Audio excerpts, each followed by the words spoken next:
It's 7 o'clock. We're going to get started here in another second, so if y'all can find your seats.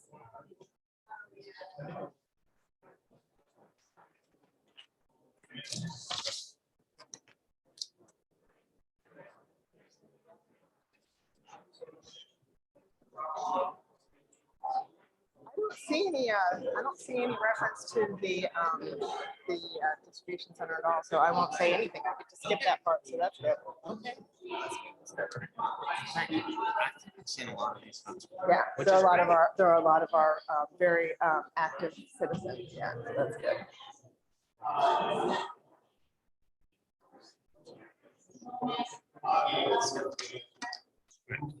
You got your script too? I'll be gone soon. My best guy meeting. I won't go far.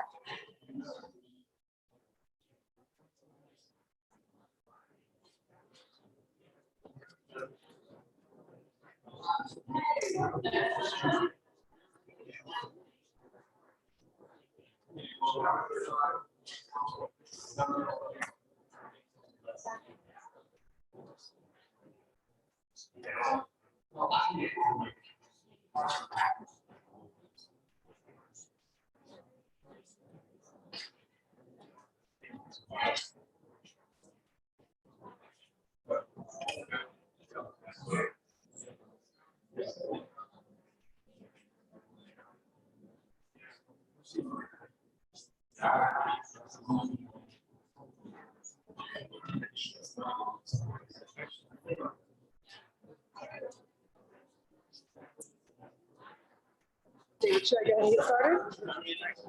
All right, folks, we're going to go ahead and get started. I'm Jamie Sherry. I'm Director of Community Development here in Goochland County, and I want to welcome all of you and thank you for attending tonight's meeting, which is the Centerville Village Plan Midway meeting, meaning that we're about halfway through this plan process. Before we get started, I'd like to call out a few of our special guests. We have Mr. Spoonhauer, who is the chairman of the Board of Supervisors, along with Ms. Lascalette, representing the board on the 1st District. We also have Planning Commissioner Mr. Patuk, who is representing the 4th District, where Centerville is currently located. If I missed anybody else, I apologize. We do actually have two people from administration. We have Mr. Vic Carpenter, our county administrator, as well as Joanne Hunter, Deputy County Administrator. Let's see. So the reason why we're here, who did I miss? Who did I miss? I'm sorry. Oh, Mr. Lyle, I'm sorry. We also have Jonathan Lyle representing the Monacan District, but you all, what else are you? Is that good? Okay, because I know that you play a few roles, Jonathan. I want to get them all right. So the reason why we're here is the county has hired some consultants to help us through 2 village plans. The 2035 comprehensive plan identified 2 of our major villages, Centerville being one, Courthouse being the other, as the area where growth should occur. And so the reason why we are now studying these plans in more detail is because, as you know, Goochland County has become very popular, and we are have a lot of development pressure. We want to make sure that as growth comes to the county and to the designated areas, it's done responsibly. We want it to be a way that represents, basically the community, so that when our representatives are making decisions, it reflects, what the community wants as well. The land use plan, the plan will look at a number of things, including land use and density, visual character, and as well as looking at the current boundaries of each of the villages. As I mentioned, we're about halfway through the process. And what I want to just state is that the stuff that you will be seeing tonight is conceptual. We're about halfway through this. This is just getting some ideas out there for you all to react to. And over the next month or so, the plan will get more detailed and become a little bit more real, something for you all to really engage in. So your input is vital to the success of this plan. as I mentioned before, we want this plan to represent the desires of the community. So our county leaders do make decisions based on your desires. So tonight, we're going to have a presentation from our consultants. We're going to ask that we hold questions until the breakout session. So there's going to be a presentation, and then we're going to break out, and the consultants will line the walls in the different areas, and you can go over there and ask questions, make comments. For those people who are on virtually joining the meeting, if you go to the chat box, there is the address to the Centerville plan email address, and you can send your questions and comments there. The exact address is Centerville Plan 2020 at goochlandva.us. Again, Centerville Plan 2020, that's all one word, goochlandva.us. So for the live poll that I had mentioned towards the end of the presentation, there is going to be a live poll. We all will have an opportunity to have questions pop up on your phone and then to be able to answer right there. Throughout the room and at the front, there were QR codes. If there's any concern that you're not able to log on when the time comes, raise your hand. We've got plenty of staff here who can walk you through it. And then for the folks at home who are watching, you will also get an opportunity to participate.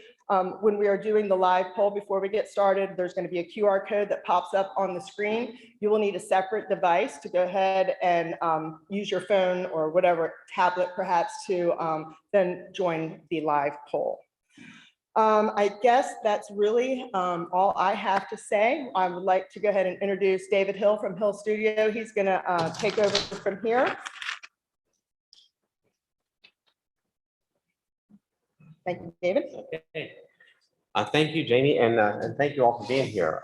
Sorry we had to quickly cancel last time due to germ concerns and things, but delighted to be here tonight, and thank you all for coming out. So as we start this conversation, let's see. Oh, you gotta turn it on. Got to turn it on. Okay. Well, she didn't tell me about that. Okay, yeah, now we got it. Okay, let's try this again. There we go. Okay, thank you. All right, so just to sort of remember where we are on this. We're in the Centerville Village, and the boundary that we were provided when we started the study. Interstate 64 is on the north side of the village. Interstate 64 boundary here. On the east side is the Henrico County boundary. Those two pretty fixed and well defined. The south side of the village is really is sort of the extent of a number of the subdivisions that are around in here. And then the west end, right in this area, is Satterwhite, which everybody points out is a very important landmark, and the golf course. Golf course was put in the project because they requested to be, and so the west boundary is right up just west of the golf course. Next, I wanted to make sure that you got a chance to meet the design team, and so as Jamie mentioned, we brought them here to visit one-on-one with you. So after this introductory piece, you know, come and meet everybody that's working on this project and tell them right up front, one-to-one, what's working, what you'd like changed. So the design, I'm looking around for the design team. Over here, Ross Thomas, he's a specialist in public engagement. Back in the back, Aaron Arnett, our brilliant economist. Peter Gerardo is right here. He's been very, very instrumental in some of the design boards that you see here. Student intern and also branding and public engagement in the very back, Christian Crawley.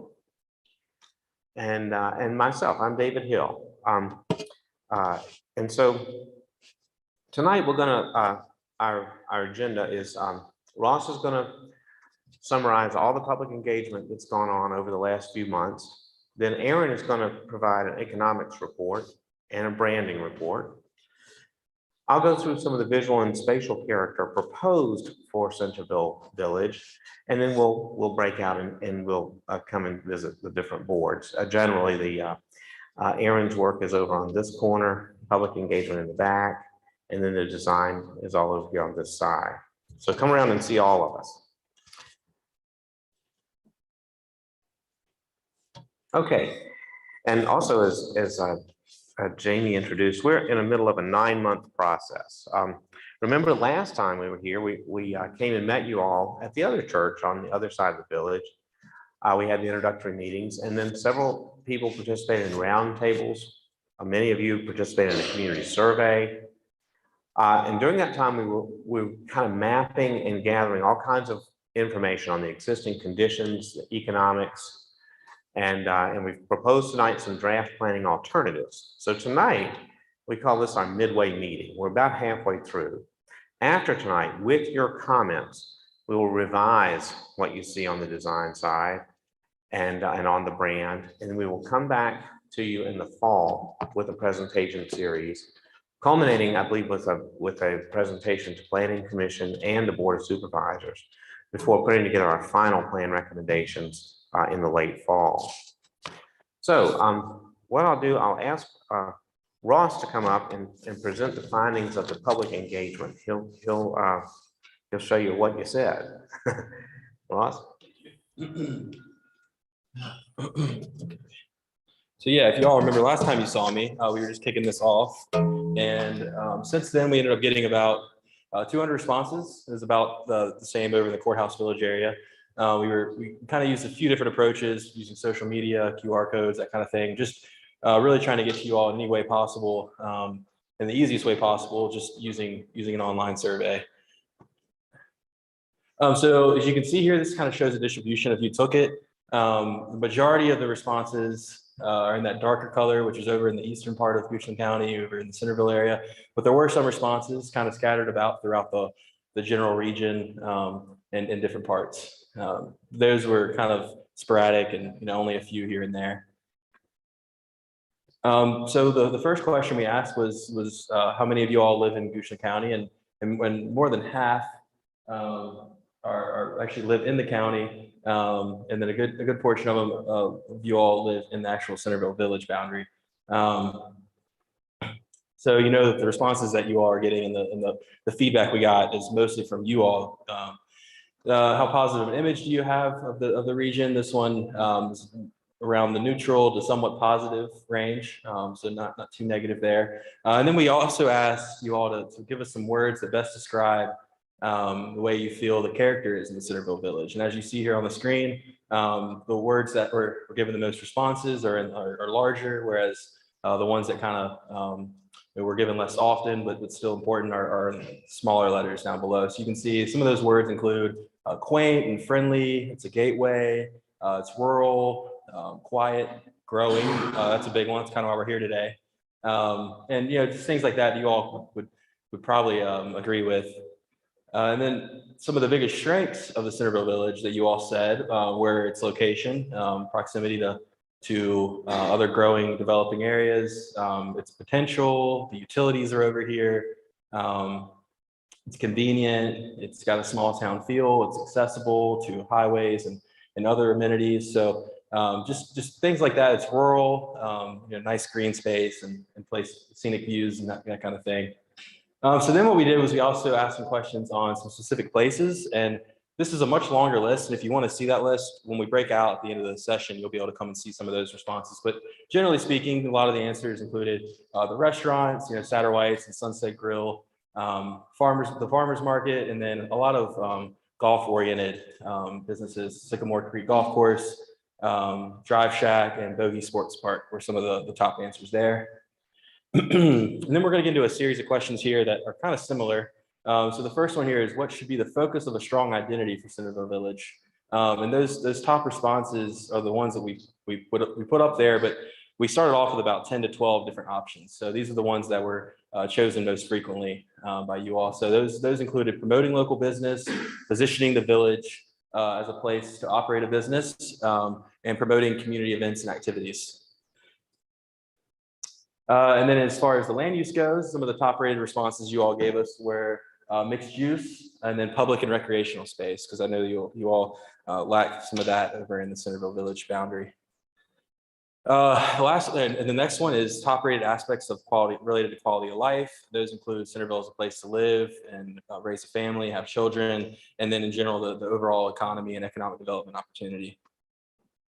Some of the top rated aspects to the built environment, including infrastructure, includes the utilities and electrical infrastructure, sewer, water, as well as the quality of residential development and subdivisions. Some of the top rated aspects to the economic environment include quality of businesses and services, dining and shopping options, and then attractiveness to visitors. So these are just some of the thoughts you all have in terms of Centerville Village as it is today. The next question here is if more housing were to be developed in Centerville Village, what types would be desired? Those included mixed use development with residential, retail, and office uses, which we'll get into in some of the design aspects today, as well as single family homes and townhomes. We have just one more of these. Top rated aspects for new design, which we're all taking into consideration with the concepts we'll get into later, included building height and size, setbacks from the roadway, and beautifying the streets with signs and plantings, landscaping, that kind of thing. Those are all some of the most important things for you all. This one is hopefully not too hard to read for you all, but I'll try to help you out here. We asked what types of retail and restaurant businesses are most needed in Centerville Village. And some of the top responses included things like coffee shops, family-friendly restaurants, fine dining restaurants that may be more of your casual or fancy Italian restaurant, that kind of thing. A pharmacy is needed, and then boutique shops, so small mom and pop type shops, I think is something you all are interested in. Next question is what types of services are needed in Centerville Village? And the top answer was medical services. Some of the other ones included some salons, personal care, nail salons, hair salons, that kind of thing, dry cleaners, a gym, and some more opportunities for senior services. What types of public spaces and activities are needed in the village? The top responses there, which again, we'll get into, because all of this feedback was extremely important in the development of everything you see here that David's going to get into later in the presentation. And those included gathering spaces. The farmers market was one of the top places you all love to go to. Places for parks and recreation and trails, places to bike or horseback riding, place for live music or community events. Those kind of activated spaces that really bring the community together are obviously some things you guys have the most interested in. And I'm actually going to pass it off to Aaron here. He's going to go over some of the economic data for you.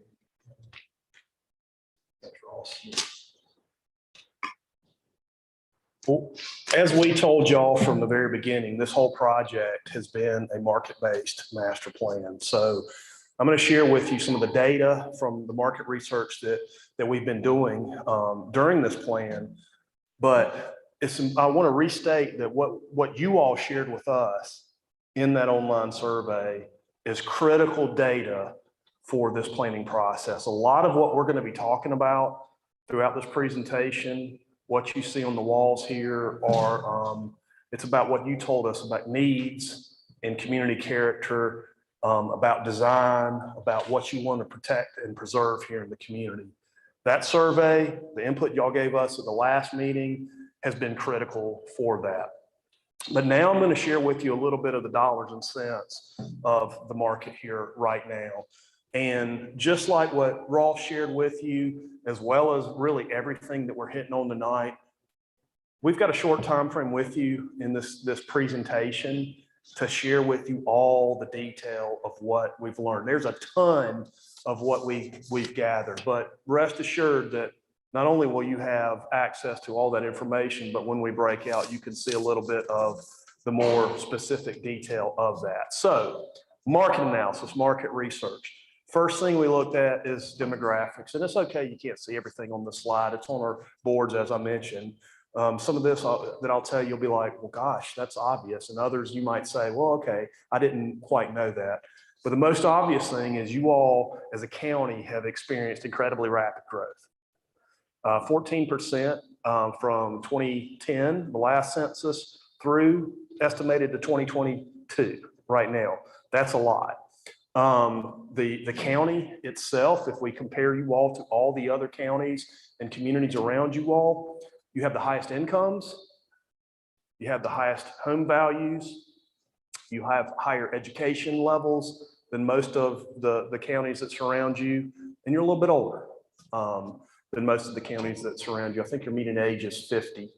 I'm above that, so I can say that. I'm 51, so I'm above the median age here. But fast growth, a wealthier community when we compare you to the other areas. Now, of course, we can't just look at the county. We're looking at this study area, which is Centerville. The Centerville area, and David shared with you the actual boundary of it, which you can see on that map there in the blue outline. There's about 2,000 people that live, 2,047 people estimated to live in that study area today. It's not a heck of a lot of people, but if we look at just 15 minutes from here, 15-minute drive time from where we are here right now, there's 192,000 people that live in that area. And yes, we know we're on the eastern part of the county, directly adjacent to one of the larger metros, the largest metro in Virginia. But that's important because that market, whether they're people who might be looking or might be working here, or whether they may be consumers who are shopping here, or whether they're people who live in the metro and they're thinking about living here, that close to 200,000 people is that local market that is relevant to this study area. So if we think about 2,000 people, that's not a whole lot. Well, close to 200,000 people is a lot. That's a tremendous amount of people. Obviously, housing, that's what we see a lot that's happened in this area. The county median housing value right now, or 2020, the last census, was $484,000 per unit for a single family owner-occupied house. That's high. And Centerville is $610,000. So Centerville is even higher than the county. That's significantly high.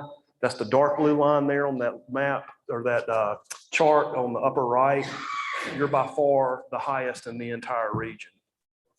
88% of your housing is owner-occupied housing within our study area. And then 83% is single-family attached versus like multifamily and other types of uses. Now, we look at census data, but we also look at more real-time market data. So we look at realtors, we look at associations, we look at the MLS, we look at Zillow. All of those are really good real-time indicators of your market. And a couple things I want to highlight here is, number one, housing values. There's been 11% growth year over year. So since last year, talked about $610,000 as our median housing value. That shot up about 11% over the last year. That's happening all over the country. It's faster growth here in terms of home values. You've got a number of 55 plus age communities here in your region, but you also have very limited rental in the county as a whole. You do certainly have, within our study area we're talking about here, if you look at some of the developments in West Creek, you do have some rental housing, some really nice luxury, more luxury type apartments. If we look at that, the median value according to the census right now, the median rent according to the census right now is about $1,100 per month, countywide. Within Centerville Village, it's more like $1,700 to $2,300 a month. Again, that's based off of our existing rental properties that we have here in Centerville Village. And then finally, in terms of housing, we talk about affordability. And when we talk about affordability, if people are spending more than 30% of their income on housing costs, so that's rent, utilities, that sort of thing, if they're spending more than 30% of that, they're considered to be cost burden. In your county, 33% of renters here are cost burden. So about a third of the people here are spending probably beyond their means on housing in terms of rental property. That's a higher number than we often see. It's not the highest that we've ever seen by any stretch of the imagination, but it's something that we need to be aware of. By the same token, it's not just renters who can be cost burden. Homeowners, somebody that has a $700,000 home can absolutely be spending beyond their means as well. About 18% of your homeowners are spending more than 30% of their income on housing costs. So 18% are considered to be cost burden. That's kind of similar. It sounds like a large number. Nearly a fifth of our homeowners are cost burden. And that is a higher number, but it's not something that is out of the ordinary that I see in communities like yours. But again, things that we just need to be aware of. We also looked at retail. Again, tons more detail on these boards when we finish up here. The main study we do with retail and commercial is a supply and demand study. We call it retail leakage. So we compare within our geography, within our Centerville area, or within our 15-minute drive time, within that geography, what stores are selling on an annual basis to what consumers who live in that geography are purchasing on an annual basis. So if residents that live in that geography are purchasing more than the stores that exist in that geography are selling, that means dollars are leaking. They're going out to other areas because that particular good or service isn't located here in this community. Within your local trade area that I was talking about before, that 15-minute drive time, even with probably one of the major, if not the major commercial magnet in all the Richmond Metro being the Short Pumpish area, you know, that area that's kind of coming over here into this part of eastern Goochland County. In that local trade area, $650 million last year leaked. That means consumers are having to go outside of that area for those particular goods and services because they're not here. Now, some of the key categories that I can't really see, hold on. Some of the key categories that show the most leakage or opportunity are restaurants, beer and wine stores. I don't know what that says about this community, but there's obviously demand for that here. Hardware stores, see that a lot when there's a lot of housing growth in our communities. Specialty food, pharmacies, and drugstores as well. Those are some of the ones that show, you know, some of the key categories that show opportunity. Now, we take that leakage and we translate that based off of the average dollars that are per square foot that are spent in these different categories. So what does that mean in terms of supportable commerce here today, right now? And I'll tell you, we do you're not going to be able to capture 100% of dollars that are leaving your area. You're not going to be able to capture all those $650 million that are leaving your area, and that's okay. So we do a very conservative scenario, looking at a percentage of that we can recapture through economic development, through marketing, through business recruitment. And we're showing that through 2045, with the existing population that we have here, the existing demand here that we have here, plus the projected residential growth that'll happen in Centerville area over the next 23 years to 2045, we show up to about 227,000 square feet of commercial demand that ultimately could be accommodated here. And I say that to say we intentionally do conservative scenarios. The reality is it's probably more than that. As this area grows, demand will grow. There will be more demand for commercial, but based on our typical scenarios that we run, we're showing that particular number here. And of course, that is reflected in some of the things that we're going to share with you a little bit later. And then finally, and very quickly, is employment. None of this will be surprising to you, but one stat was interesting to me. So Goochland County, you all are you are a net importer of jobs. 2 times as many people come into the county on a daily basis to work that go out of the county and commute outside of the county. There's about, I forget the number, it's on here, but I think there's about 22,000-ish jobs in Goochland County. Don't quote me on that, it's over there, but I do know this. In our Centerville study area, which admittedly, this is bigger. The smallest geography I can look at is the zip code, which the zip code does pretty much include the entire West Creek area. So it does go outside of a smaller boundary, but still in that zip code, 13,000 jobs, according to the last the census, exist in that area. That's 2/3 of the entire county's jobs are in this one zip code here. And then finally, commuting patterns. This will not be shocking to any of you people that live here that work outside. 18% of them are going to Richmond. 7% are going to Innsbruck. 4% are going to short pumps. Everybody's just kind of going east and northeast and southeast is what we're seeing here. That's important because we have to know when we're doing these studies and these designs, where's that traffic going outside of our town or our study area on a daily basis? And then where are they coming from as they come into this area on a daily basis? So that's the market research. And as I mentioned, there's tons more data over here that I'm looking forward to sharing with y'all with all the questions that y'all have after this meeting. The next thing that we did, now this is transitioning from the data side to the community character side. And like I said, what David is getting ready to share with you all is loads of information about community character and design.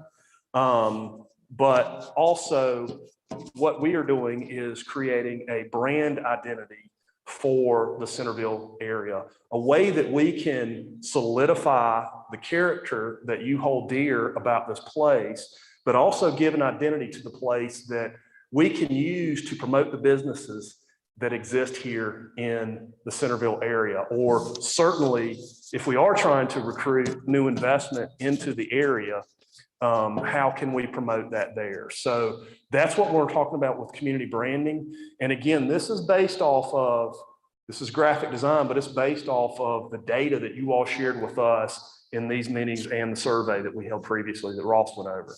So the first thing is a brand is not simply a logo, it's part of a system. Right now, the county has a logo for itself. Y'all have seen this, it's the Goochland County logo, the circular logo right there.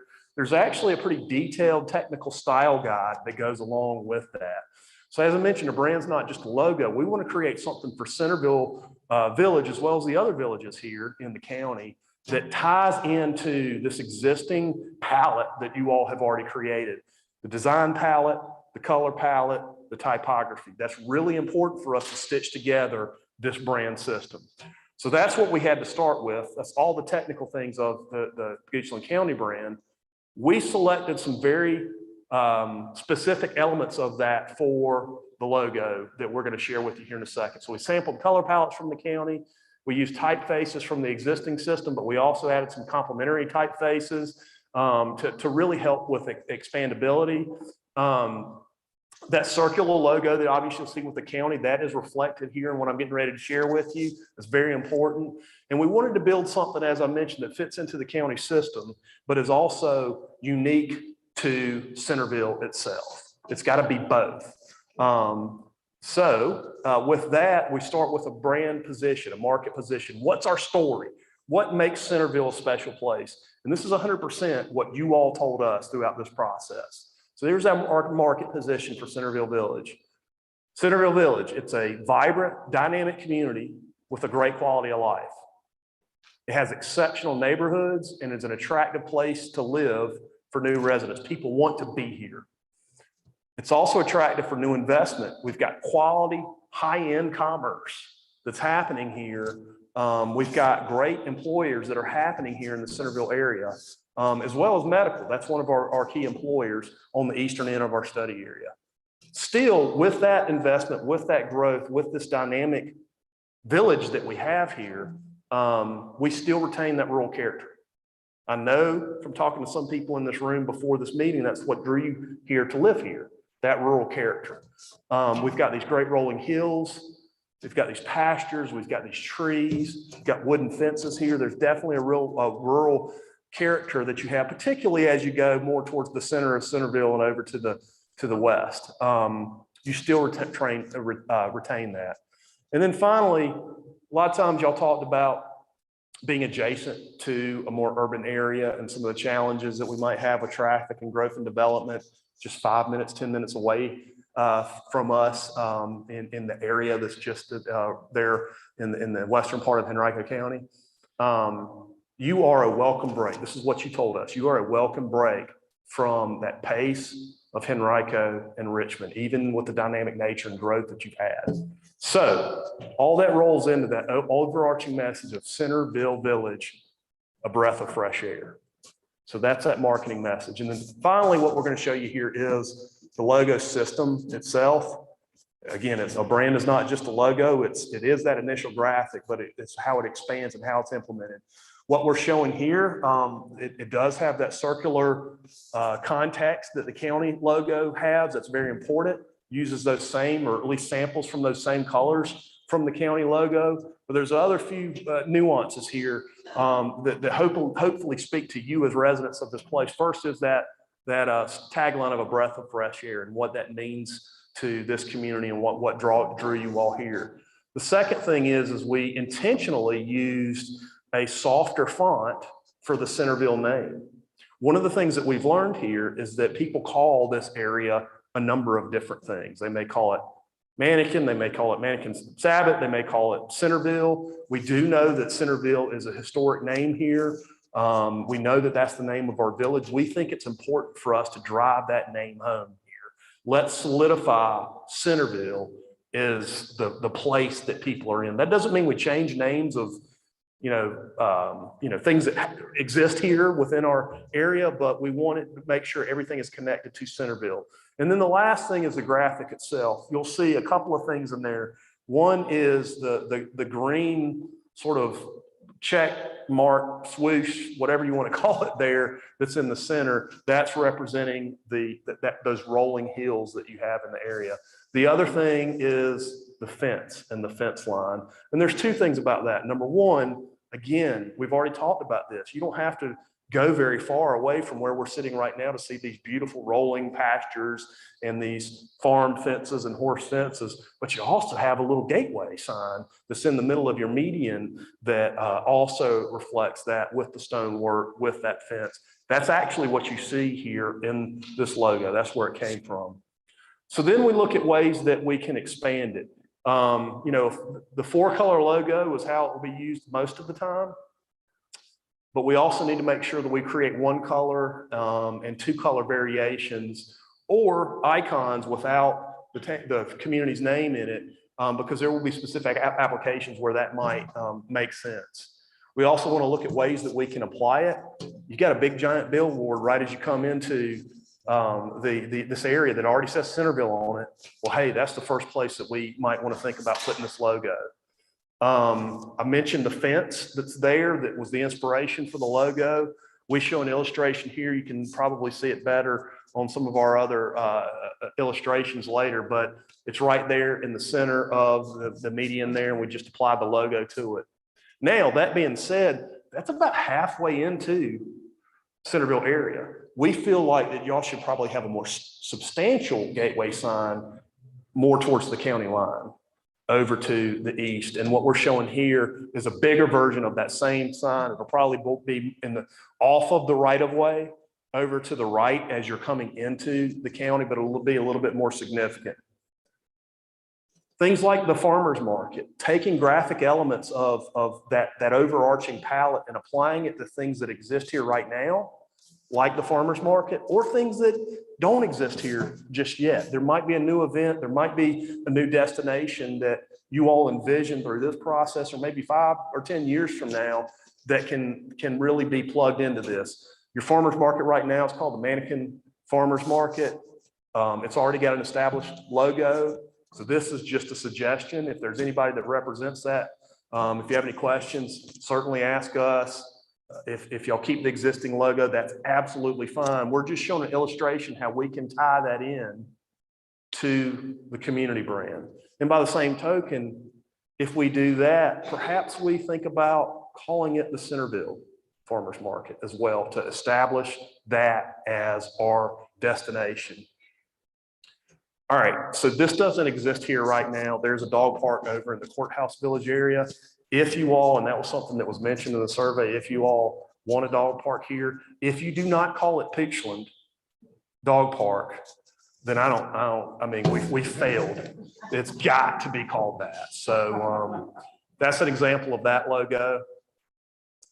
Wayfinding, again, you can see some better examples of this. Not a whole lot of destinations, public destinations in the study area right now. There will be perhaps sometimes in the future as your area continues to grow, but what we're showing here is a pole mounted gateway sign. I showed that larger significant gateway sign.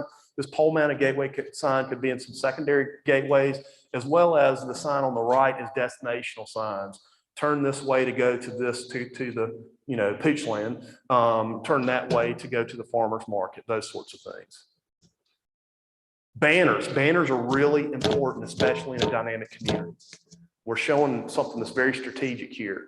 On the left, you see some typical, smaller, more pedestrian-based signage that you might see in some of your developments as they happen here, that you see often in more downtown environments and other places. We feel strongly that along Broad, that it's a little bit higher speed. We want to announce that people are in a special place. On the right, we're suggesting much larger, about twice as tall banners that would go along that corridor to really announce that people are in this special place. And then, not going to go into the details of this, but this was one that we shared with the other village, the courthouse village, and you can see again our thought process about how we're trying to create things that are unique to the different villages and their character, but also connect to that larger system. And with that, I'm gonna turn it back over to David. Thank you. All right. Aaron. Now, while Aaron was looking at economics and Ross was asking people a lot of questions, we started looking again at the original assignment, which was the land use plan that we had been provided. And this is right out of the comprehensive plan. And this has generally been our guideline for growth. And remember, last time when I saw you guys over at the other church, you mentioned to me a lot of things. It was really my very first day ever in Centerville. And I've been trying to get to the different corners of this map ever since to try to see some of these things on the ground. But one of the things that has that's kind of been difficult for me to grasp, and I finally put it into this kind of shape for you. This is just a Google map with the Centerville boundary in it, but trying to think about how big it really is. And so we took something I think most people will be familiar with, which is Richmond, and put the same boundary on Richmond. And just to give you guys an idea of the size of this village, if you took that boundary, this is I-6495. This is right downtown where the Capitol is. And this is Carytown out here. If you took that boundary, it would be just as big, all the way from the James River, all the way up to VCU. You can see it, it's an enormous piece of ground, right? Think of the village of Richmond, the village of Centerville. It's a huge piece of ground. So we put this together just to show you a comparison. And it probably, you know much more about Richmond than I do, but for me, that is a really big area. And kind of hard to think about walking from one side to the other, in a few minutes. It's an all day kind of thing. So we started to think about this a little bit differently. Here we are back to our Google map. We started to think, okay, this is obviously a really big village. And one of the characteristics of a village is, you really ought to be able to walk from one side to the other without a lot of trouble. So we started thinking about a more focused zone. And this area we're going to call the walkable village. This is a sort of central piece of this. And so let's start to look at a comparison of this, this part with the dashed line around it. This is a comparison of what we've bounded as the walkable village on the left, and over on the right is the same size of Powhatan village. So a lot of people actually, last time I was here, said, go look at Powhatan, go study Powhatan. It's got some really interesting characteristics. And so you can walk really from the main road in to the downtown courthouse and just a little farther beyond. You can sort of get that feeling of about a 15, 20-minute walk. It's manageable.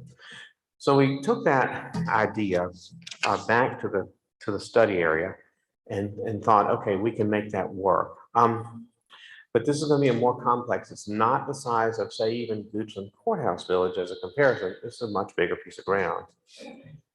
And then we started to think about one other thing, which is people were starting to answer in the survey that, it's really important for this village to have some public things in it, some recreation space, some public spaces. And so we made we're making a recommendation here that we actually expand the village boundary just a little bit to the south, because the county owns a pretty good sized piece of ground there that could someday be a public place, like a park or maybe a school or something, but a big piece of public ground that would help the identity of the village. You know, for example, if that was Centerville, fill in the blank, park, Centerville school, whatever it might be, but a great big piece of public ground inside the village boundary. So it seems to be a good idea. So that's a proposal that we're making tonight. Okay, next part of this is some of the visual and spatial character. And if you think your visit to us last time was a waste of time, I want to show you the next couple of slides, because I want to show you that it really wasn't. And this really relates to the word clouds that Ross had up there, you know, when it said quaint, rural, quiet, etc. My first trip to Centerville was sort of down the middle of the big road, and it didn't really hit me that way, I must admit. But you guys said, no, David, you've got to get off that big road and you got to go look a little deeper. And so you know, over the course of the last few months, I've tried to do that. And if I get away from the big road and you get out just a mile or so, or even a few hundred yards in some cases from the big road, I start to get the images that you guys were telling Ross, the qualities of this place. You know, you get the big trees, you get the fields, you get the fences, and you know, it's not just one, but there's a really striking Central Virginia.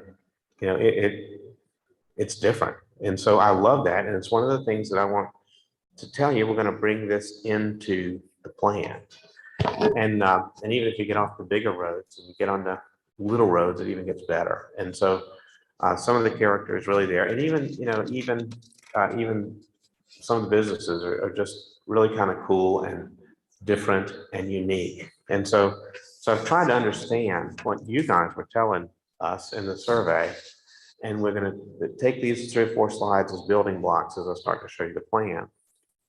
And one other thing that's just been my own observation is that because this has been farmland for many, many, many years, there are certain things like the fence rows, or in some cases single enormous trees, that are really important to the character of this village. And I believe we're going to try to document some of these, because it may be really important to retain some of this, because they sort of say, look, I've been here a couple hundred years. This is kind of cool, and it's not everywhere that you see this. So as a planner or as a landscape architect, you can start to document where these things are. This is hard to see, I know, from where you are, but you know, where some of these fence lines are, you can start to document some of those, document some of these open spaces, and use those as some of the building blocks, so that when you start to plan, you can preserve some of these resources. It's really not that much space. So now, you know, I'll start teaching you guys how to see things like a landscape architect sees. It's a terrible curse. You'll see things like this the rest of your life, but you start to document some of these things in the landscape, like where the water tower is, where the fence rows are, where some of the things are that you want to preserve, and maybe some of the things that you want to hide. And it helps you kind of build a graphic language of then how to build your village. And so what you see in this diagram is, I'll show you that as this is 288.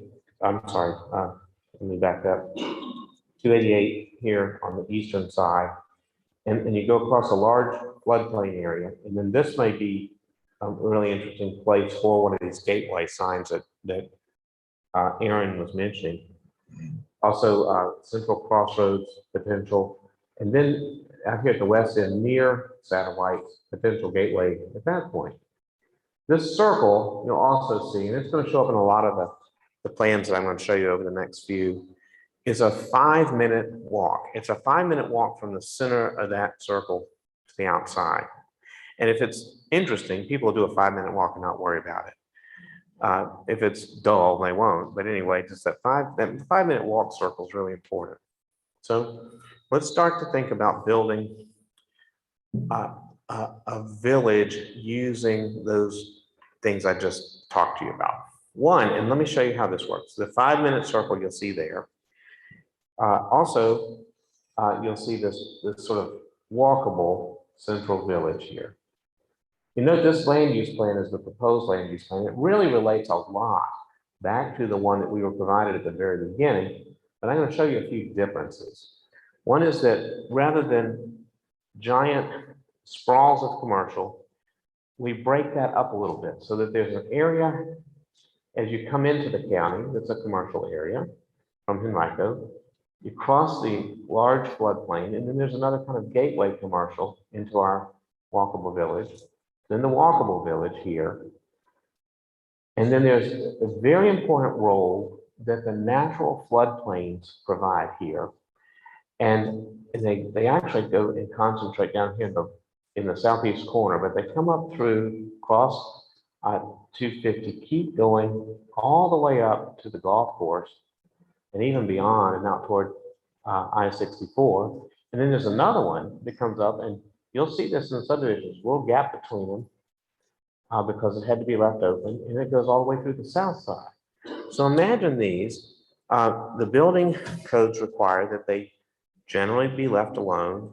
Imagine the potential for these as greenway circulation paths and just as open space. And then up in the upper left, you'll see the golf course area. Down here is that big piece of land the county owns. Green areas around some of the larger circulation corridors, but imagine the idea of a parkway corridor or designated green space, maybe along West Broad Street, maybe even on some of your cross streets, so that these are sort of the great green lungs of your community as it develops. So we're going to, and then the orange and the yellow are the residential areas, and the gray is the economic development areas. They relate back to the older land use plan. So the basic building blocks of the village here are potential gateways. The big green sort of flashes are primary gateways. The smaller blue ones, secondary gateways, and that large light blue is the walkable village. And here's another diagram of all the roads that are there and where you might supplement the roads to make more of a grid network of roads. They're shown in the purple. And there's another diagram of if you're going to make a walkable village, you got to have places to walk. And so these are a potential greenway network, and they use those floodplain areas, and then they use some of the corridors, the principal street corridors beside it. But you'll notice there are a number of loops in there. If you want to walk a half mile or a quarter mile or 3 or 4 miles, all those options are there. So these are some of the basic building blocks of the village that we'll show you. Now, let me talk about one more topic, which is the parkway. As last time we were here, people told us, West Broad Street right now, you need to think about the opportunity to make that much more than it can be, much more of a parkway. So we went and looked at a few of them. We went and looked at it's US 288, I believe it is, out near the Brander Mill area, and got some pictures of that. They did a great job with medians, trees in the medians, trees on the edge of the roads, design guidelines that restrict the signage, and they kind of make the buildings, they work on the buildings and make the buildings work with the signage, etc.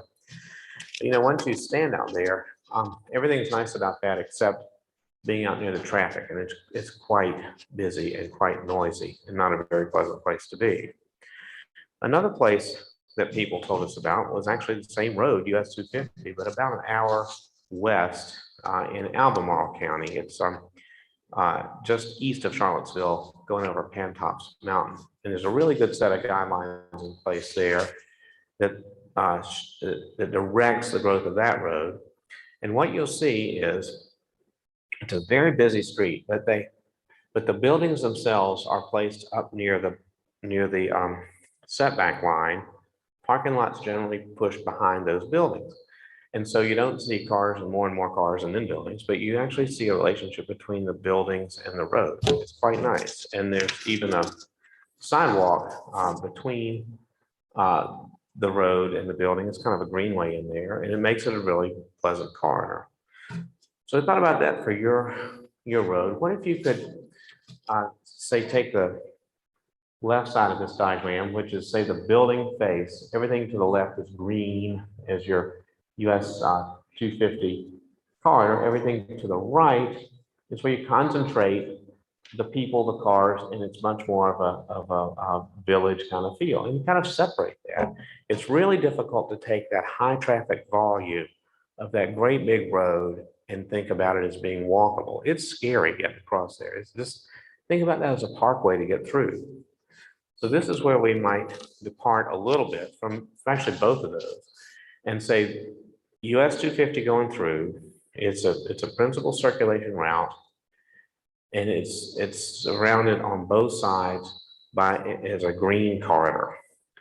And there are some breaks in the parkway because you've got to get into our walkable villages, but it's not every 100 or so feet, it's infrequently. And then this diagram really shows how this worked, and it's up here. You can come see it in a little bit more detail later. But the idea is, the idea is, here's your US 250 circulation. Here's the prescribed setback lines, and they vary. Some places are closer in, some places farther back.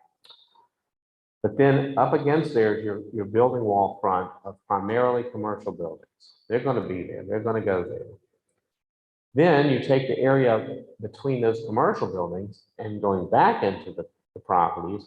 And this is where you put your principal circulation street. This is where everybody's going to drive slowly and have back-end parking and have sidewalks and the streetlights. And so that way you can get the fast-moving traffic through, and this is the more local traffic. And you still have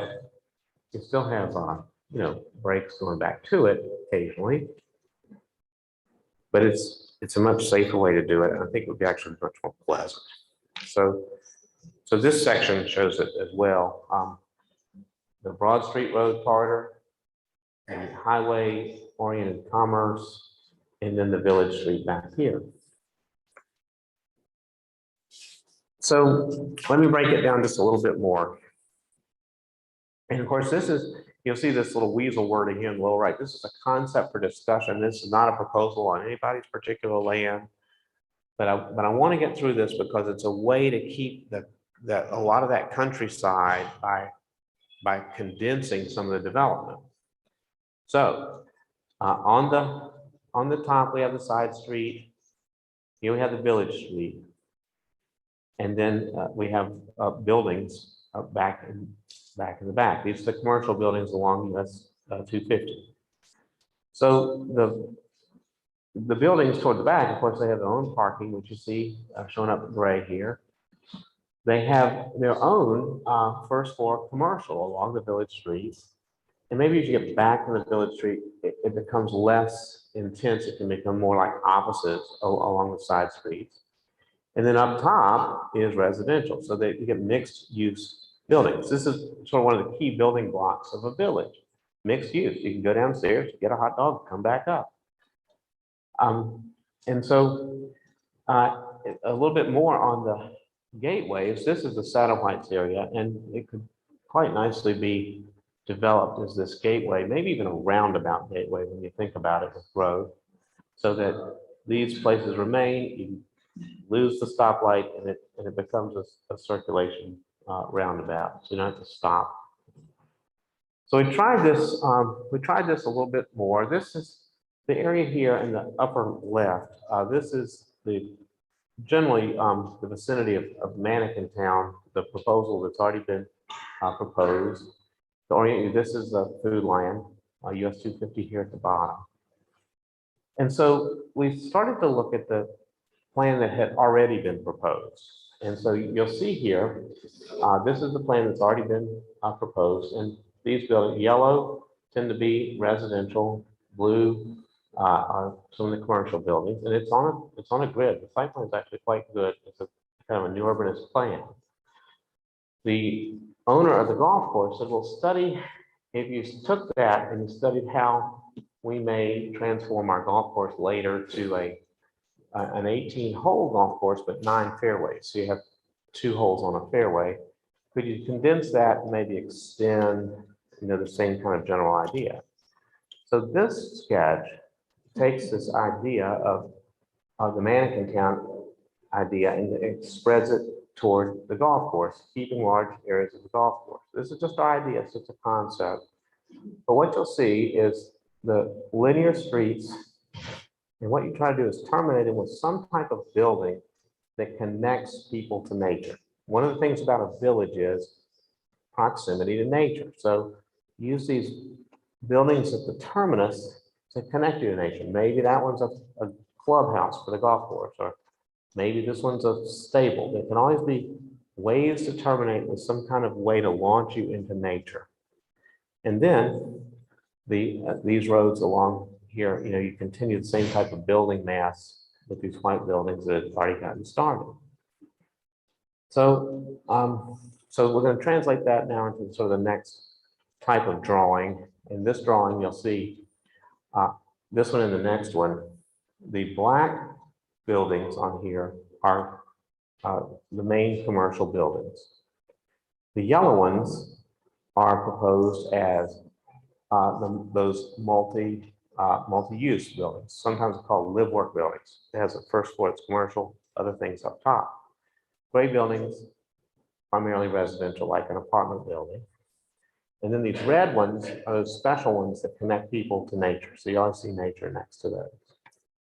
So if you took this general idea and you went ahead and looked and sort of spread it out along that walkable village, here's where we just were, same idea kind of spread along the road. You get a plan that makes a number of these walkable parts, and you have the primary circulation along US 250, really good connected roads, secondary circulation. Like you see here, the principal walking street corridors back here and on this side. And then they very cleverly join back into the subdivisions that are already here. You'll see the large floodplain coming through, and the little dash line indicates potential greenway network. And that separates the primarily mixed-use walkable village from the larger economic development parcels on the high side or north side of the floodplain greenway area. Just a concept, but something to talk about. Now, there's that 5-minute circle again. That's a walkable part of it. Here's another idea. Every village that we know that's worth anything has a central special area. And this is shown as a lot of the features that Ross had collected, things we'd like to see suggested in one spot. It may make sense to remove it a little bit back from the main road. And this was just one potential area that it could be. So the village center concept would be private lands, but with some of these public, semi-public items on them. This is a list that you had provided, such as community-oriented buildings, fountains and spray pads, a central green, a music, maybe a stage pavilion, some commercial restaurants, maybe farmers market on that area. So it's sort of a lot of publicly oriented facilities that are part of a planned development. So it might look like that from the air, and all the elements are there. And like the central green or a publicly oriented facility. And then all those land use, like we talked about before, the commercial lower story residential up top. You got to have that vitality to make it interesting all around it. And so, what we've been using is sort of these diagrams, really look like something much more fun and entertaining. Hard to translate that. When planners see that, they think of this. I just wanted you guys to know that's what we're thinking is, multi-story, potentially, as you get away from US 250. That's what we're showing here. Finally, the economic development areas, those are generally to the north of the Greenway.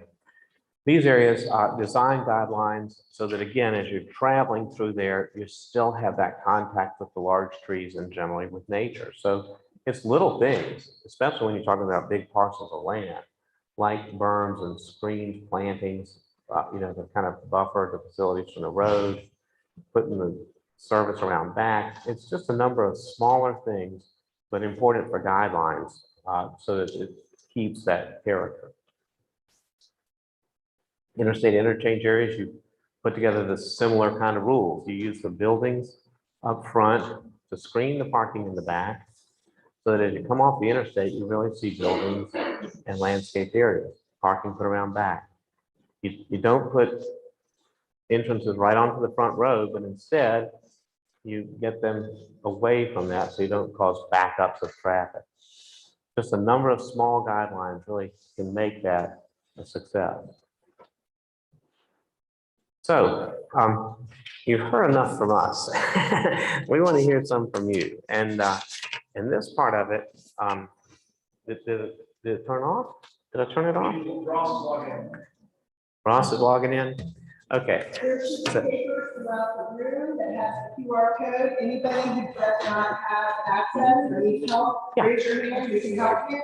For those of you who are watching from home, you should have a QR code pop up in a minute. You'll have an opportunity to participate with a second device. The internet learning is a little bit weaker than we had anticipated here. If anybody is having difficulty and cannot participate in the article, I have talked to the consultant. There are options to purchase their answer. Will be does anybody need to know? Excellent. Okay. We're really neat at the report. Yeah, this is a fun project, and we're going to give a couple seconds here to our process and for everybody to get it loaded up. Right now, when you go to that QR code, or if you go to pollev.com/Goochland, pollev.com/Goochland, you're going to get, actually, you were going to get all right, we're good to go. Ross is just going to turn it here. So here's a cool thing. So everything that we've talked about tonight has been about community character and needs. And we have a series of about 4 or 5 questions that we're going to ask you based on some of the things that we've talked about. And we want to get from you all what you feel are important to the character of the community. You can't see this great on the screen, which is okay. You're going to be able to see it on your phone much better. So the first question, and how awesome is it that everybody's already starting to go into it? Which of these types of developments or designs do you believe best represents the entrance character you would like as you come into the Centerville area? Like gateways as you're coming into the community, the types of development that you see, the gateway sort of transition into it. And we've got other questions for other on this as we go through it. And we intentionally don't have them labeled. We want you to kind of take your own perspective of what you feel about this as you go through it. So on this one, this first one, we're just going to pick one of these. We'll probably give this one a little bit extra time since people are getting used to the question.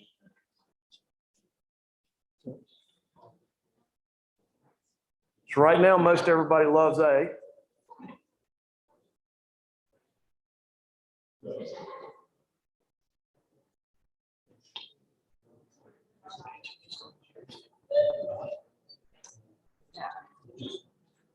I see it's starting to slow down a little bit. I might not give it a couple more seconds here. Can you tell how many people voted? I can't. Ross probably could, but not yet.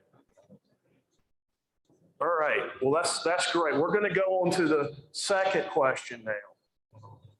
The second question really pairs with this question. And again, as soon as Ross advances in the back, it's going to show it. This is an open-ended question, and it relates to the previous one we just asked with the images. So outside of what we showed with those entry features and those gateway entrances into the community, what are some other features that you feel are important that weren't shown in that? So if you didn't like anything there above, you can say that.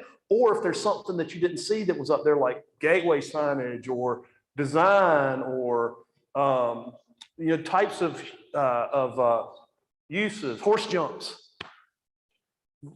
Type them up, just randomly type them in your computer, your phone. What am I?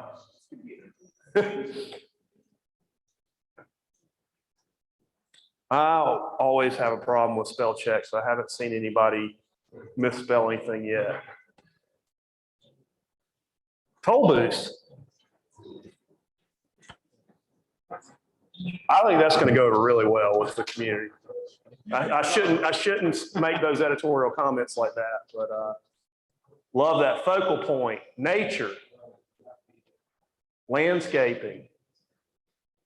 And really what this does is the last one that's been mentioned comes up large there. Bike-friendly roads, that's definitely something that you don't really have a whole lot of here, but I was thinking today, believe it or not, I am a cyclist, but gosh, man, y'all have some beautiful roads throughout this county that are great for riding your bike. Buffering, library as a destination. We talked earlier about there's not a whole lot of public destinations that are in Centerville right now.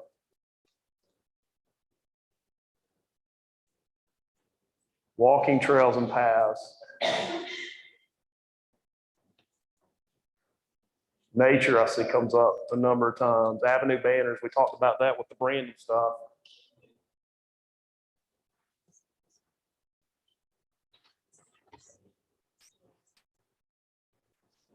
All right. Well, in the interest of time, we're going to kind of keep moving through these. I know that we might be cutting some of y'all off, but just grab us afterward and give us your other thoughts. The next question, another visual preference idea. So it's like the first one. Which of these images that you see better on your phones do you believe best represents what an interstate interchange business should look like? Now, this one you can pick up to 2. Last one, we had done just 1. And when we say interstate interchange, you don't have an interstate interchange in your study area proper, but you do have 288 that comes in, and it has, certainly a limited access entrance into our study area. So that's kind of what we're talking about here. If that were to continue development. Yeah, I believe we have a future interstate interchange. That might be something. What would you like to see happen here? Right up there. Right there. Is that interstate? Yeah. Yeah. So there is, the northern part of our study area does have the interstate there. So which of these do you believe best represents what an interstate interchange business should look like? And each one of these that we selected are developments in various communities that are right off of the interstate interchange.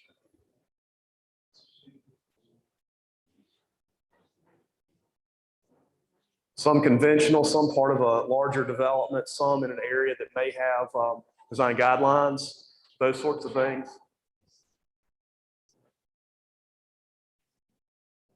And this one, everybody's gravitating to B and C.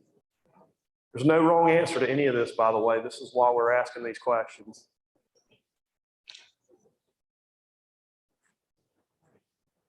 We didn't put a Buc-ee's up here. We probably should have, because everybody seems to love Buc-ee's right now, but those places are crazy. Oh, Buc-ee's is type of. Are y'all familiar with Buc-ee's? Anybody? They're popping up, not all over the place, but if you're not familiar with, there's these big, massive gas stations. Think of if Sheetz and Wawa got married and then we're all both on steroids and they had a child, that's what Buc-ee's is. All right. We'll move on to the second question of this, just like the first one. Outside of what we showed on that previous slide, what other thoughts do you have about interstate or highway interchange development, whether it's, again, the design character, whether it's uses you'd like to see there, types of businesses or things that are needed?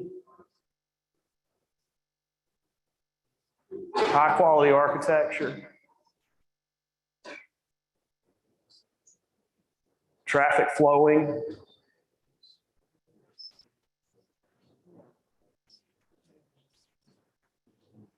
trees, trees, trees. All right, now it's like me typing up there now. Some of y'all, that's okay. We know that that's green space, okay?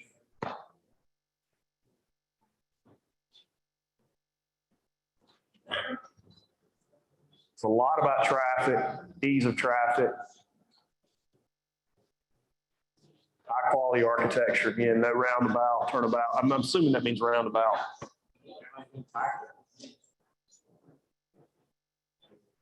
Proper on ramps. Make it so commercialization is not first. Again, I see a lot about high quality architecture. Goochland Visitor Center, that's something that I don't think's been mentioned in our input so far. I think that's a great comment. I mean, you are the first place that people come to when they come into the county.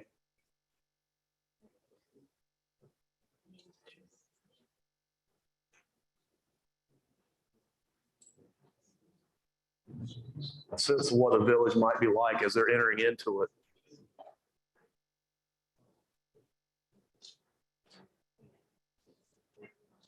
Getting across Broad Street, that's definitely something that's been brought up quite a bit. All right. Well, once again, we're going to move on in the interest of time to the third of four of these visual preferences. So this one is, which of these do you believe best represents what economic development lands should look like? And pick two of these. Now, when we talk about economic development, that's a word that, you know, sometimes is hard to grasp, but that's places where investment might occur. And that investment might be office development, it might be employment, might be industrial, if it's right for a certain area. So that's what we're talking about here, is the type of economic development that's appropriate, and from your opinion, in Centerville.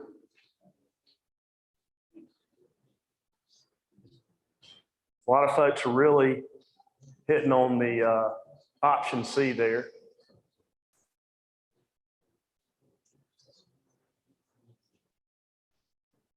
One of the things too is we definitely intentionally didn't take images from Centerville Village or Goochland County, because y'all got some nice stuff here. And we knew that if we put that image up there that everybody gravitate to that particular thing. But you might see some images up here that are a little bit similar to some of the things that you see, and you may or may not want that to continue in your area. So again, the C still, B has got nearly a third. All right, I don't see it changing that much more, so we'll go to the next question, which again, the paired question for that. So outside of what you saw there with those four different types of investment, economic development that could happen, what are some other things that you think are appropriate? And again, for the Centerville Village area. So again, here we're talking more specifically about employment uses, office uses, perhaps if it's appropriate or not, industrial type uses, not necessarily like, you know, fast food type restaurants. That's not what we're talking about. We're talking about something that's more of an economic development investment. Medical uses, you're seeing that happening on the eastern side of Centerville. Somebody mentioned to me a 24-hour vet clinic that's going to be coming in from the east side of the area. I mean, I think that's medical uses. I think the health of my dogs are the most important thing. Mixed use campus, rural, remain very rural. Obviously, that's something that we've heard throughout this whole process. You will see it reflected, I think, in some of these designs, how we can protect that rural character, some of the branding stuff that we talked about, recreation. You know, recreation is something definitely, we may not think about it as economic development from a place that employs a lot of people, but 100%, those types of quality of life destinations and activity are part of the reason why people want to be in a community, including employers. So that's a very astute answer there. Apartments for younger population to fill the jobs at the, oh, doggone it. Well, we got the whole sentence on the output. And we'll share all this with everybody too, by the way, as we go through this process.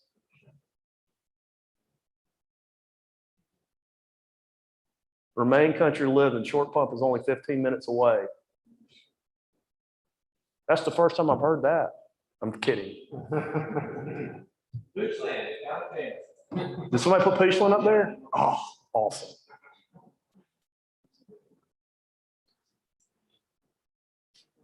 Well set back from the road, quiet and rural. Apartments for younger, I see popped up again. Service-oriented businesses. And our data showed some of that, that I shared with you before. All right, well, now we're going to move on to what I think is the last of our visual preference surveys. This one is about residential, okay? Which of these do you believe best represents the housing types that are appropriate for Centerville Village? You probably see some up here that you already have here, some that may not necessarily be here, but definitely want to get an idea of what you feel is appropriate. You know, we intentionally use that word appropriate versus of you know, what it needs, because the market data may show something different than in terms of opportunities and what you all feel as residents of Centerville area. So A and B are both, and by the way, you can pick all that apply on this one. I forgot to say that. So you can have up to four. If you like them all, do all four. If you don't like any of them, don't do any and wait for the next question.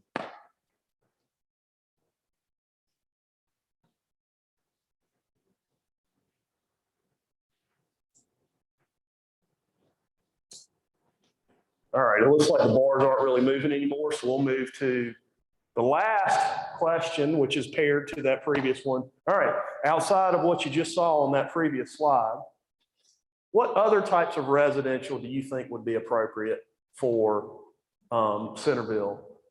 And tell us, maybe it's things you're thinking about in terms of design or types that we don't necessarily have that you think are appropriate here. Amenities, no apartments, I see that up there. Detached cottages, affordable, senior living, that's something that's definitely been brought up a lot in our planning process, both here and in Courthouse Village. And, you know, we talked about, hey, you know, I'm past your median age, like I said before, but you're a little bit older than some of the other areas, but you're also a great place that people want to stay living. You know, maybe they don't necessarily want that big home on a big lot, but they want to stay in Centerville as they age. No apartments. You know, here's the thing. All that stuff is fair. There's definitely differing of opinions in this whole planning process here, and that's okay.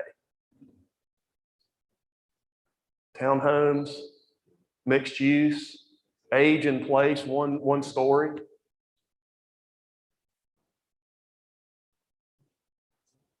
I drove through Scottville and Powhatan. I'm sure I pronounced that wrong, by the way. Powhatan. Anyway, Scottville I got right. I know that. But that's like what you're talking about there. Smaller units, all mostly I think were one story. Appropriate design that melts into the rural setting. Walkable, senior, single family, no 4-story townhomes. The density is part of the thoughts there. Low cost housing where real people like teachers and public safety and all that can live.